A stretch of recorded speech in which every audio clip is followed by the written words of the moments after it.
Detective Isaiah Clark received a call at 7 o'clock on the morning of October 23rd. The dispatcher reported the sudden death of a 41-year-old man in a private home on Maple Street in Knoxville. When he pulled up to the small one-story house with its neat lawn and white shutters, the ambulance was already parked at the curb and the paramedics were packing up equipment. "What have we got?" Clark asked the senior paramedic. "Male, 41 years old, Devin Warren. His wife found him dead in bed around 7:30 this morning. We estimate he's been dead about 5 or 6 hours. No visible injuries or signs of violence." Clark headed toward the house.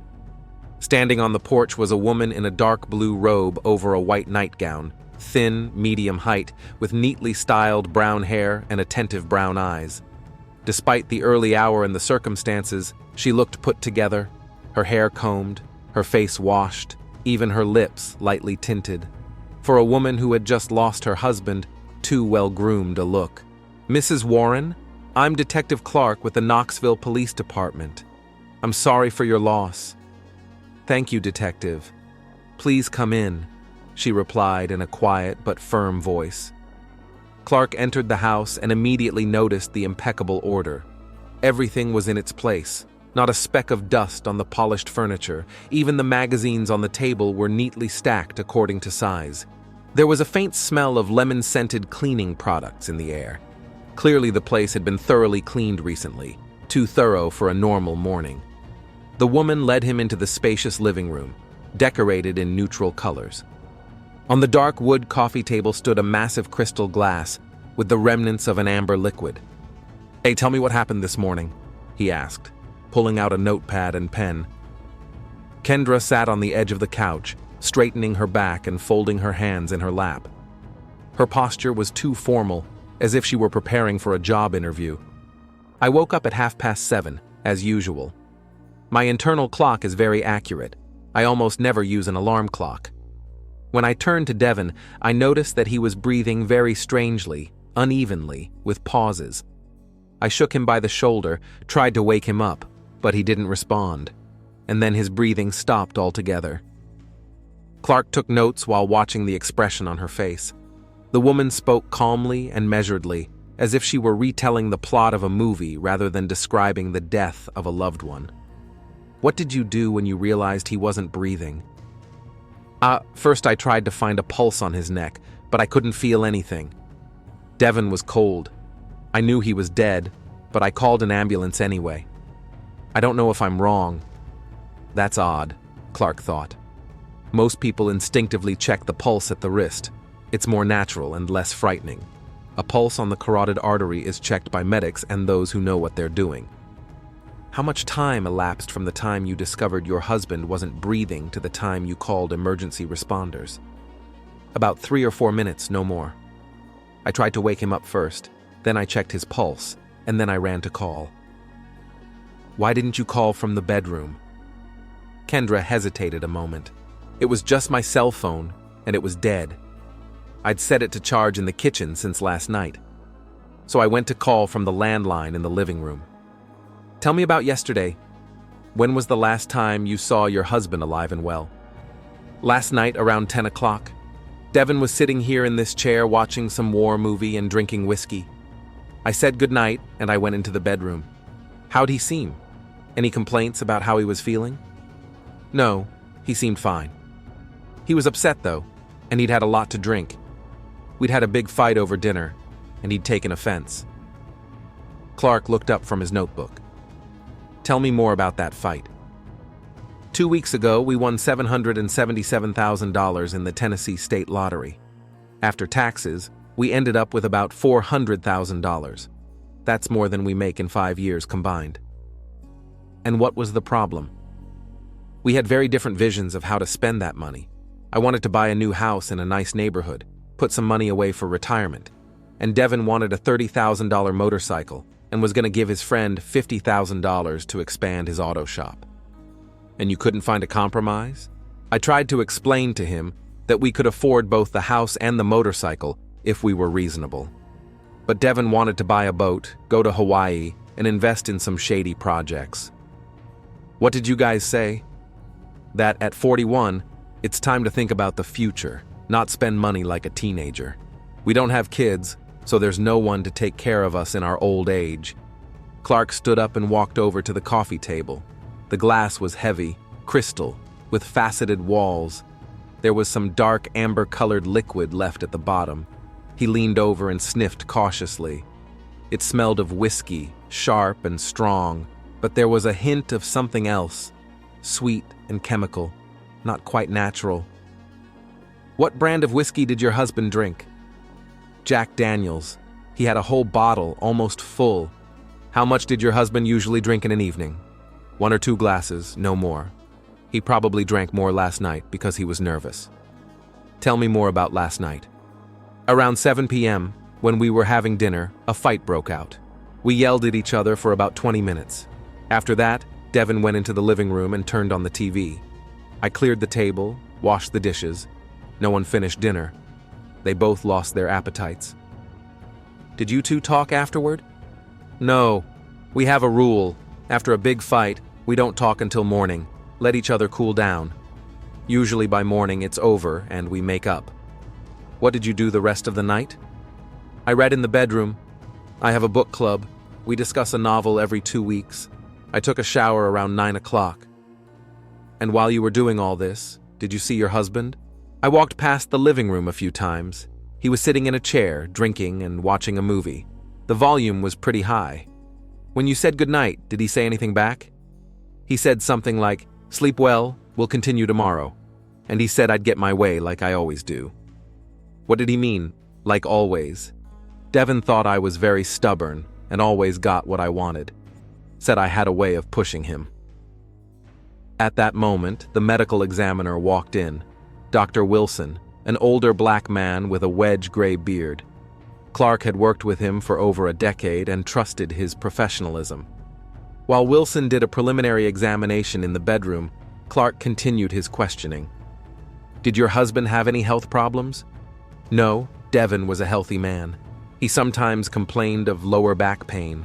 He had a physically demanding job as an industrial equipment maintenance technician in a factory. Was he on any medication? Just painkillers for his back when it was bad. Ibuprofen usually, sometimes something stronger with a prescription, and vitamins. Where do you keep your meds? Vitamins and regular meds in the bathroom, in a mirrored cabinet, and the prescription painkillers are in the kitchen, in the top cabinet to the left of the sink. Dr. Wilson came out of the bedroom with a serious expression on his face and approached Clark. Detective, we need to talk in private. Clark apologized to Kendra and walked with the doctor out into the hallway. What do you think? He asked quietly. The picture is unusual, Wilson whispered. The man is healthy, strong build, no apparent injuries or illnesses, but there are a few oddities. Slight cyanosis of the lips and fingernails, pupils slightly dilated, faint chemical odor from the mouth. Poisoning? Could be, but I won't know for sure until after the autopsy and tox screen. We'll need samples of blood, urine, stomach contents. Clark nodded and went back into the living room. Kendra sat in the same pose, looking out the window at the street. Mrs. Warren, the doctor will need to perform an autopsy to determine the exact cause of death. It's standard procedure for the sudden death of a relatively young and healthy person. I see. How long will it take? A few days. Toxicology results will be ready in 1 to 2 weeks. What about the funeral? As soon as we get the autopsy results, the body will be released to you. Clark stood up and handed her his card. If you think of anything else, call me anytime. Also, don't plan any long trips. I may need to ask more questions. Of course, Detective. I'm not going anywhere. As he left the house, Clark turned around and saw Kendra standing at the living room window, watching him. When their gazes met, she nodded slightly and stepped away from the window. Getting into the car, Clark jotted down his first impressions in his notebook. Wife is too calm and collected, tells a very detailed story, probably a prepared version. The house is cleaned to a shine, strange odor in the whiskey glass. Check. Toxicology, family finances, Insurance on husband. Something about Kendra Warren's behavior definitely made him suspicious, but for now it was just suspicion. He needed facts, evidence, motive, and most importantly, autopsy results that would show whether Devin Warren had indeed died a natural death.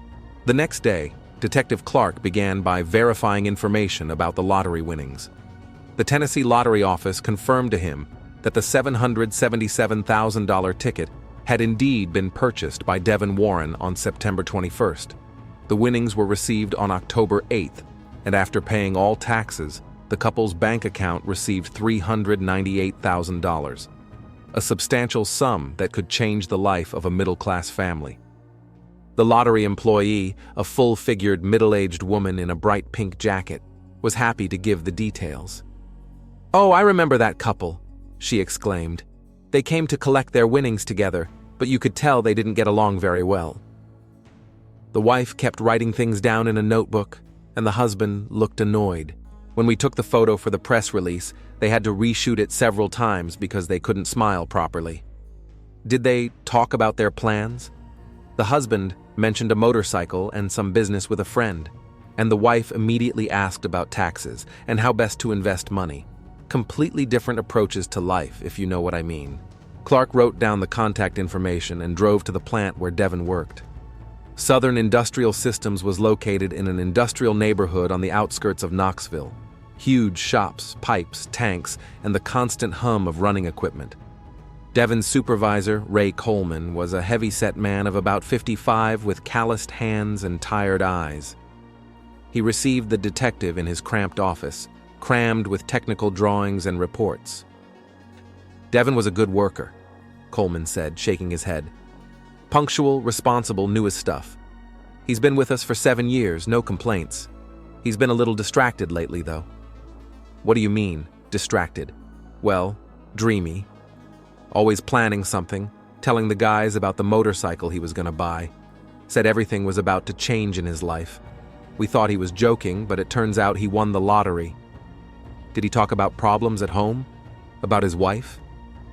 Coleman paused, obviously wondering if he should talk. Devin didn't like to complain, but sometimes he did. He said his wife was very demanding, very controlling. Recently he'd complained that she wanted to spend all her winnings on boring things like a new house, and he wanted to live a little for himself. How long ago did he start complaining? Before he won. He said Kendra was getting too serious, always thinking about the future, making plans. Devin wanted more spontaneity in his life. Clark wrote down the highlights and asked for the contacts of Devin's friends. First on the list was Leroy Richards, owner of a small auto repair shop and apparently the deceased's best friend. Leroy's shop was located in the old section of town, in a converted garage that had grown over the years with additions and sheds. Everywhere were cars in various degrees of disassembly, smelling of oil, gasoline, and welding. Leroy himself appeared to be a lean black man of about 38 with a short graying beard and attentive dark eyes.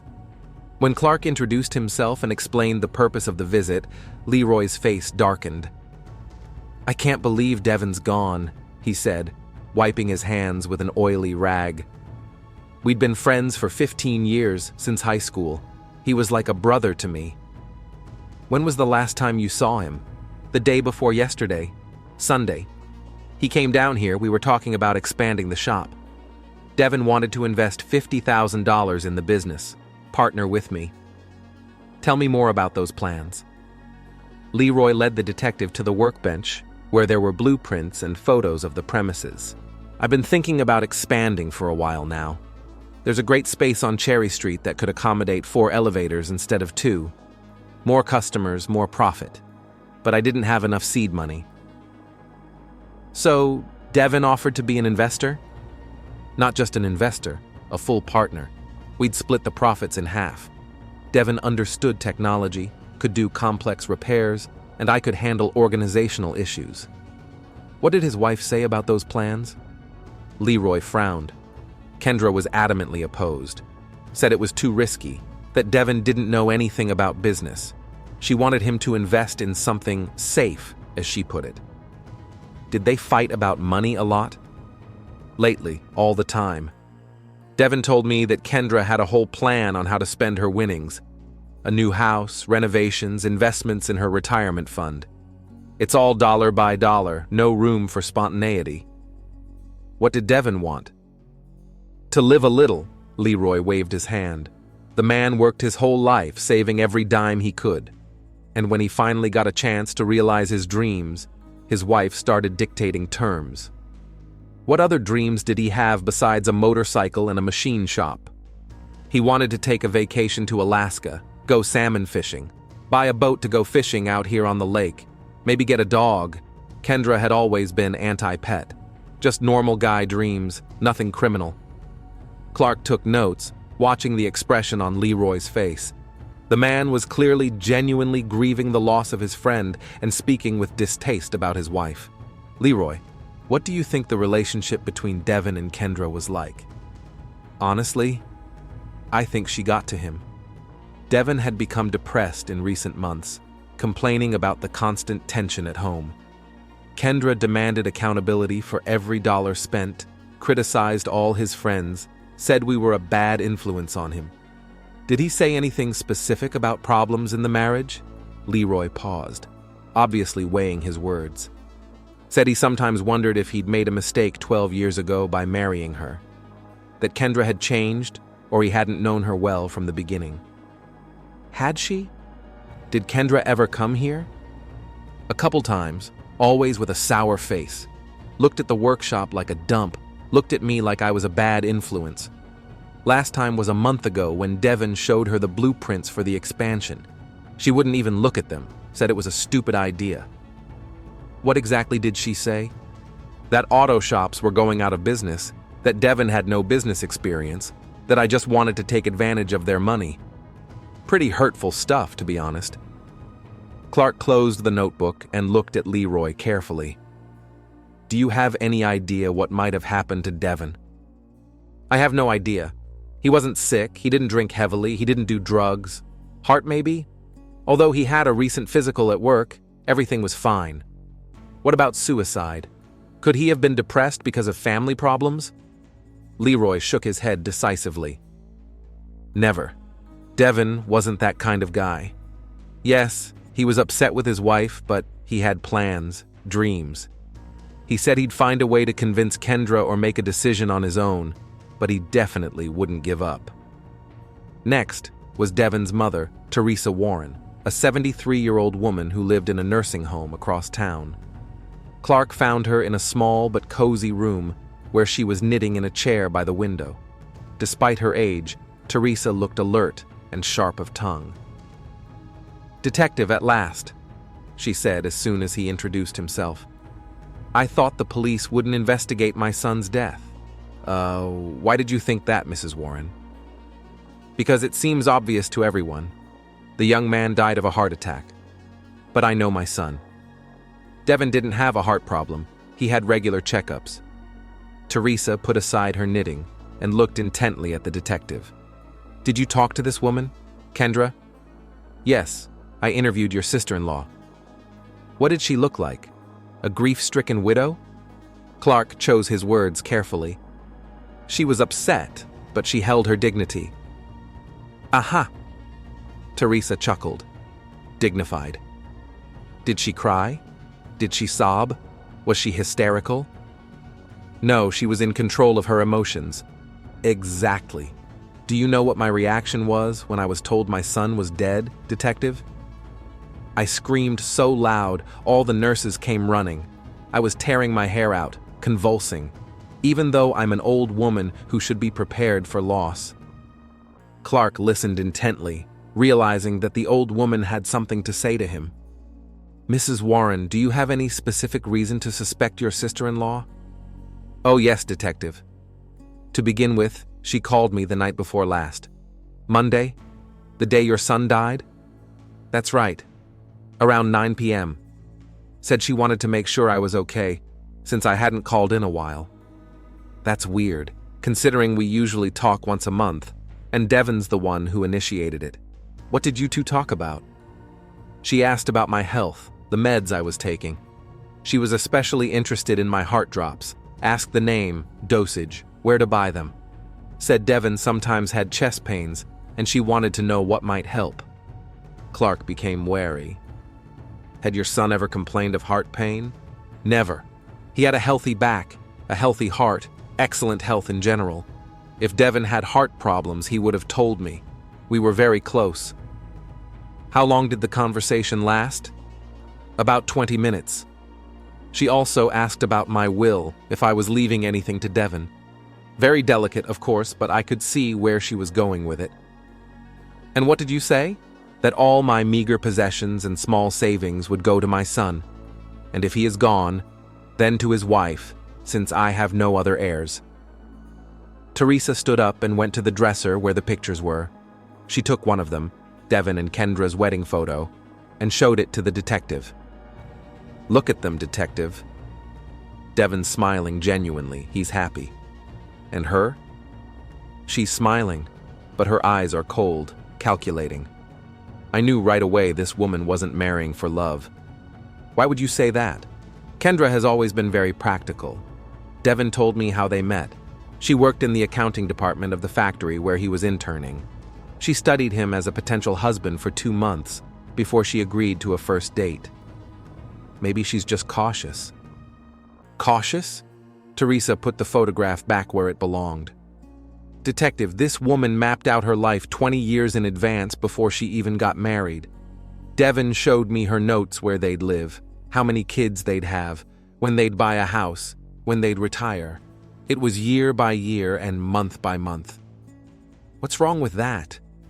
That there was no room in that plan for Devon's wishes and dreams, just her vision for their future. Clark wrote down the highlights of the conversation and prepared to leave, but Teresa stopped him. Detective, there's one more thing. Devon called me on Sunday, the day before he died. He was very upset and he said the strangest thing. What kind of thing? He said, "Mom, I'm afraid I've made a big mistake. Kendra is not what I thought she was. I'm beginning to realize what she's capable of for money." Did he explain what he meant? No, but the tone was very serious. Devon wasn't the dramatic type. If he said he was afraid, then he had reason to be. Had he talked about divorce plans? Teresa hesitated. Not directly, but he'd hinted. Said that maybe he should have married someone else who understood his dreams, and added that if Kendra didn't change, he'd have to make some tough decisions. What else did he say in that conversation? Asked me to be careful if Kendra suddenly started calling or visiting a lot. Said she might ask about family matters, money. I didn't understand what caution had to do with it at the time, but now I think he suspected something. Clark closed his notebook and stood up. Thanks for the information, Mrs. Warren. If you think of anything else, call me. Detective, Teresa called out to him when he was already at the door. Find the truth.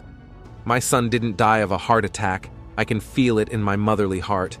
And if Kendra had anything to do with his death, she must answer for it. Leaving the nursing home, Clark got into his car and summarized the day. The picture was starting to become clear, and he didn't like it. A serious family disagreement over money, a wife who wanted to control her husband's every move, a husband who was beginning to question his choices, and Kendra's strange call to her mother-in-law on the night of Devon's death asking about heart medication. Too many coincidences for a natural death.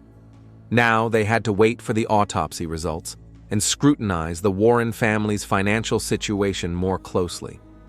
Clark suspected that Kendra might have taken out a life insurance policy on her husband after winning the lottery. That would be a strong motive for murder. 5 days later, Detective Clark received the preliminary autopsy results. Dr. Wilson called him early in the morning, and his tone of voice made it clear that the news was serious. Isaiah, you need to get down to the morgue right away. What we found changes everything. Clark arrived at the forensic lab a half hour later. Dr. Wilson was waiting for him in his office with a folder of test results and a grim expression on his face. Devon Warren died of ethylene glycol poisoning, he said without preamble. The concentration in his blood was almost twice the lethal dose. Ethylene glycol? That's antifreeze. That's right. The lethal dose for an adult male is about 100 milliliters. Judging by the concentration, the deceased drank approximately 150 to 200 milliliters. Clark whistled. That meant murder, and premeditated murder at that. How fast does this poison work? Ethylene glycol is insidious because the first symptoms don't appear immediately. At first, the person feels just drunk. Dizziness, euphoria, drowsiness. A few hours later, nausea, vomiting, difficulty breathing, and then the kidneys fail and death occurs. How long from ingestion to death? At this dose, 6 to 12 hours. Devon probably didn't even realize what was happening to him until it was too late. What about the taste? Could he have sensed the whiskey was poisoned? Wilson shook his head. Ethylene glycol has a sweet taste, but it's easy to mask in strong alcohol, especially if a person has already had a little, and perception is dulled. Clark jotted down the main points in his notebook. Anything else of importance? The stomach contents showed that the deceased had last eaten about 4 hours before he died. And another detail, there were traces of sleeping pills in his system, but in small doses. Sleeping pills? What kind? Zolpidem. Not a lethal dose, but enough to induce drowsiness and mental confusion. It changed the picture of the crime.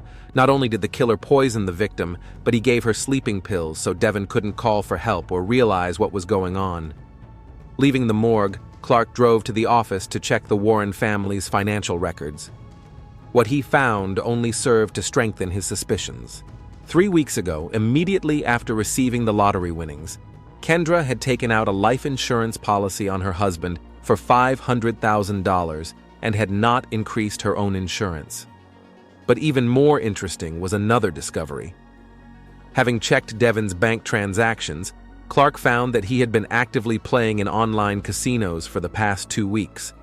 The amounts were significant, $5,000, $10,000, $15,000 at a time. In total, Devon had lost $87,000 of his lottery winnings. Clark printed out the bank statements and drove to Kendra's house. It was time to have a serious conversation. Kendra opened the door quickly, as if she had been expecting his visit. She was dressed in a black dress and looked like a widow, but the detective noticed that her makeup was neatly applied and her hair was impeccable. "Detective Clark, come in. I hope you have an update on what happened to Devon." "Yes, Mrs. Warren, and it's serious news. Your husband didn't die of natural causes." Kendra slumped down on the couch, a look of shock on her face.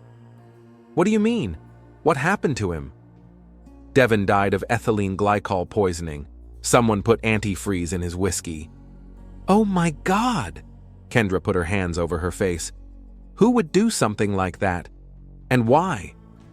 Clark watched her reaction carefully. The words sounded right, but the emotion seemed contrived. "Mrs. Warren, I need to ask you some additional questions. And this time I must warn you that you have the right to remain silent and demand an attorney." Kendra looked up sharply. "A lawyer? Detective, do you suspect me of killing my own husband? I'm investigating a murder, and I have to check out everyone who had access to the victim in the last hours of her life." "All right, I'll answer your questions. I have nothing to hide." Clark pulled up the bank statements. "Were you aware of your husband's online casino gambling?" Kendra frowned as if she didn't understand the question. "Casino?" Devon never gambled. He thought it was a stupid waste of money. "Then how do you explain this?" Clark showed her the printouts. "In the last 2 weeks, $87,000 had been transferred from the account where your lottery winnings were deposited to various gambling sites." Kendra took the papers and studied them carefully.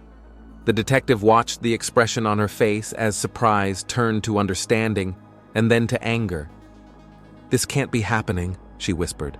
"Devon promised me he wouldn't spend the money without my consent. So you didn't know about his gambling activities?" "I had no idea."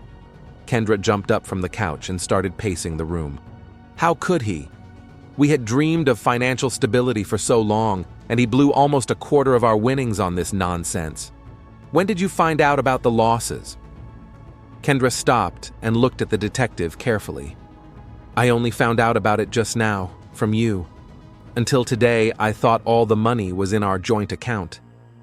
But you have access to online banking. You could check the balance at any time. I checked the balance a week ago, and everything was fine then. And then we started fighting all the time, and I stopped asking about finances. I didn't want to get upset. Clark took note of her answer, but something about it didn't convince him. A woman who planned the family budget so meticulously was unlikely to over-control such a large sum of money. Mrs. Warren, where do you keep the antifreeze in your house? In the garage on the automotive fluids shelf. Devin always did his own maintenance. When was the last time you saw that canister? Kendra thought about it. I don't remember exactly. I rarely went into the garage. It was Devin's territory. Can I see it? Sure. They went into the garage through the door from the kitchen. The metal shelves held various automotive fluids, tools, and paint cans. Clark immediately noticed that on one of the shelves was a half-empty canister of antifreeze. There it is, Kendra said. Devin had bought it in the fall, getting the car ready for winter. Clark put on his gloves and carefully picked up the canister. The label said ethylene glycol in small letters. There was about a third of the original volume left in the canister. Do you remember how much antifreeze there was when Devin bought it? The canister was full. He only put a little in the car and the rest was supposed to be left over for next year. So there was a significant amount of fluid missing from the canister. Clark asked permission to pick up the canister for fingerprint analysis. Mrs. Warren, I want to search your home. I can get a warrant, but it'll be easier if you consent voluntarily. Kendra paused, clearly weighing her options. All right, search. But I don't understand what you're hoping to find. Clark called in a technical team, and for the next 2 hours, the house was thoroughly searched. They found a plastic cup with antifreeze residue in the kitchen trash can. Obviously, the killer had used it to measure out the poison. Only Kendra's prints were on the cup. In the bathroom, in the medicine cabinet, they found a pack of sleeping pills with 2 missing pills. Kendra explained that she sometimes took them when she was stressed, but couldn't remember exactly when she had taken the last pills. The most important find was a notebook hidden in the bedroom between the mattress and the bed frame. In it, Kendra had detailed spending plans for her lottery winnings and kept a sort of diary of her disagreements with her husband. The last entry was made the day before Devin's death. Dee talked again about the motorcycle and investing in Leroy's shop. Said he would make the decision himself, with or without my consent. Can't go on like this. We have to do something before he blows all the money. What does this tape mean? Clark asked, showing the notebook to Kendra. I've been keeping notes on our conversations, so I can better understand our problems. Maybe see a marriage counselor. What do you mean you should do something? I thought about divorce. I could no longer live with a man who didn't respect my opinions and desires. But divorce would mean you'd have to split the lottery winnings in half. Kendra pressed her lips together. Detective, I understand where you're going with this, but I didn't kill my husband. Yes, we argued. Yes, I was upset with his irresponsibility. But murder? Never. Clark closed his notebook and looked at the woman carefully. Mrs. Warren, the evidence speaks against you. You had access to antifreeze, to sleeping pills, to whiskey. You had motive, a big insurance policy, and keeping the lottery winnings, and you had opportunity. You were the only one at home with Devin the night he died. But I don't have an alibi just because I was asleep. That doesn't make me a murderer. And the phone call from your mother-in-law on Monday night? Why were you asking her about her heart medication? Kendra went pale. Devin was complaining of chest pains after arguments. I wanted to know if it was hereditary. But your mother-in-law said Devin never complained to her about heart problems. Maybe he didn't want to worry her. Clark stood up and put on his jacket. Mrs. Warren, don't leave town. The investigation is ongoing and I'll need to ask you more questions. As he left the house, the detective was almost certain of Kendra's guilt, but he needed more convincing. As long as all the evidence was circumstantial, good lawyers could refute it. He needed to find something more concrete: witness statements, videotapes, or get Kendra to confess. Detective Clark arrested Kendra Warren the next morning. He arrived at her house with a warrant and 2 patrolmen, but there was no dramatic scene. Kendra opened the door, already dressed and combed, as if she'd been waiting for this moment. When Clark read her rights and charged her with first-degree murder, she only nodded. "I see. Can I get my purse?" Even on the way to the station, she sat quietly, looking out the window at the houses and trees passing by. No tears, no protestations of innocence. Just the cold silence of a woman who knew the game was over. In the interrogation room, Kendra sat across from the detective, folded her hands on the table and looked him in the eye. She was still in control of herself, but Clark noticed a barely perceptible tremor in her fingers. "Mrs. Warren, do you understand the charges you're facing?" "Yes." "You believe I killed my husband?" "No, I don't. I do. I have proof." Kendra tilted her head slightly. "What kind of proof?" Clark pulled out a folder and spread crime scene photos, lab results, bank statements in front of her. "Antifreeze from your garage, a plastic cup with your fingerprints and ethylene glycol residue, sleeping pills from your medicine cabinet, the $500,000 insurance policy you took out 3 weeks before your husband died." Kendra scrutinized each photograph, each document. Her face remained unruffled. "And most importantly," Clark continued, "your notes in the notebook. We have to do something before he blows all the money." "That's a pretty clear statement of intent." "I meant divorce. A divorce where you'd have to give half your winnings to your gambling husband?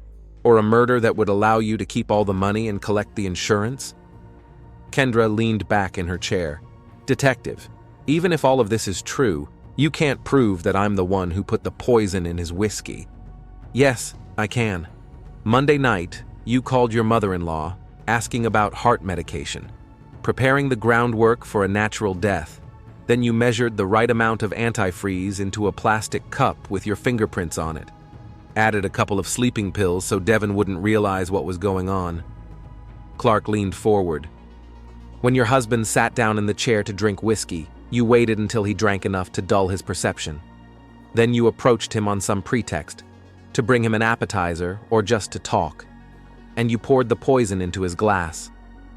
"That's an interesting theory," Kendra said. "But that's just your theory. I have something else." Clark pulled out another folder. "I spoke to your neighbors yesterday. Mrs. Patterson from across the street saw the lights in your living room until 2 o'clock Monday morning. She couldn't sleep and was watching the street. According to her, someone passed by the windows several times." Kendra shuddered for the first time. "Maybe it was Devin. He could have gotten up to go to the bathroom or get water. Mrs. Patterson knows you both well. It was you she saw, Kendra. You weren't sleeping. You were waiting for the poison to take effect." The room was silent for several minutes. Kendra stared at the pictures and documents, and Clark watched her. He could see her weighing her options, calculating her defenses. Finally, she looked up. "Okay, let's assume you're right. What do you want to hear?" "The truth. How things really happened." Kendra took a deep breath. "I discovered the game transactions on Saturday morning. I was checking my account balance and saw that $87,000 was missing. At first I thought it was a bank error, but then I found the details of the transfers." "And how did that make you feel?" "Fury. Absolute rage. 12 years of living from paycheck to paycheck, saving every dime, dreaming of a better life. And then, when our luck finally turns around, he blows it on gambling." Kendra clenched her fists. "I realized Devin would never change. Even $500,000 hadn't taught him responsibility. He'd keep gambling until he'd blown every last dime." "So you decided to stop him?" "I decided to make things right. On Sunday, I took out an insurance policy on his life online. I told him it was for our future, and he didn't even read the papers. He just signed them." "And the poison?" Kendra spoke calmly and businesslike now, like she was telling a recipe for a meal. I looked up ethylene glycol on the internet. It causes heart attack-like symptoms, especially in people who've been drinking a lot. The perfect way to kill someone that looks like a natural death. Tell me about Monday night. Monday, we had an even bigger fight than usual. Devin bluntly said he would spend the money however he wanted, with or without my consent. He even hinted that he might divorce me if I kept nagging him. Kendra grinned. Divorce? Put our future down to games and also get a divorce so I wouldn't have to answer for my actions. That's when I finally made up my mind. How exactly did you do it? Around 9 p.m., I measured antifreeze into a plastic cup and crushed up 2 sleeping pills. When Devin poured himself another shot of whiskey, I went up to him and told him I wanted to make up. I offered him a drink to our future. And he said yes? He was drunk and sentimental. He said he didn't want to fight either. When he was distracted by the TV, I poured the contents of the cup into his glass. Did he notice anything? No. The whiskey was strong, and the antifreeze was sweet, the flavors mixed. Devin finished his glass in half an hour and started to fall asleep. I said goodnight and went to the bedroom. But you weren't asleep. Of course I wasn't. I'd read on the internet that symptoms start in 3 or 4 hours. I waited and listened. Around 1 a.m., I heard him get up and go to the bathroom. Then he came back and apparently went to sleep on the couch. Why on the couch? I don't know. Maybe he got sick and didn't make it to the bedroom, or maybe he decided not to wake me up after the fight. Clark wrote down every word, amazed at the cold, calculating nature of this woman. In the morning, I carried him into the bedroom and put him to bed. I couldn't call an ambulance and tell them I found my husband dead on the couch. And act out the wake-up scene. Yeah. Called the emergency services at 7:30 and pretended to be the shocked wife. Kendra looked at the detective. Detective, have you ever lived with an irresponsible person? A man who makes decisions without thinking about the consequences? No. I did for 12 years. I worked, planned, saved, dreamed of the day when we could afford a normal life. And when that day finally came, Devin started tearing it all down. But that doesn't justify murder. I'm not looking for excuses, Kendra said calmly. I'm just explaining the logic behind my actions. Devin would have squandered all the money in a year, 2 at the most. And this way, I've saved our future. Whose future? Devin's gone. My future. I earned that money. I was a good wife, faithful, frugal, responsible. And he was selfish and a dreamer. Clark closed his notebook and looked carefully at the woman sitting across from him. She still held her dignity, but now her eyes were filled with cold satisfaction rather than sorrow. Mrs. Warren, do you realize you've confessed to first-degree murder? I do. How much time am I looking at? Life in prison. Possibly the death penalty. Kendra nodded. I had hoped for a different outcome, but I don't regret my actions. Devin got what he deserved. An hour later, Kendra was transferred to a holding cell. Clark remained in his office, filling out the investigation report. Outside the window, the sun was setting, coloring the sky red and orange. 25 years of police work had taught him not to be surprised by human cruelty. But this case still struck him. Not so much the fact of the murder itself, but the cold rationality of the killer. Kendra Warren was not a psychopath or a maniac. She was an ordinary woman who had made a business decision to get rid of an obstacle to her desired future. Money. $777,000 had ruined a 12-year marriage and cost a man his life. Clark thought about how many families were broken up because of money problems, how many crimes were committed for financial gain. But usually people steal or cheat. Killing relatives for an inheritance was far less common. Maybe Kendra was right about one thing. Devin really could have blown all of his winnings on gambling, but that gave her the right to divorce, not murder. Now the money would go to the state, and she would spend the rest of her life in prison. Clark signed the last document and closed the case file. Tomorrow, the trial preparations would begin. There would be lawyers, a jury, a long trial. But for him, the investigation was over. Justice had been served, though there was no victory in it.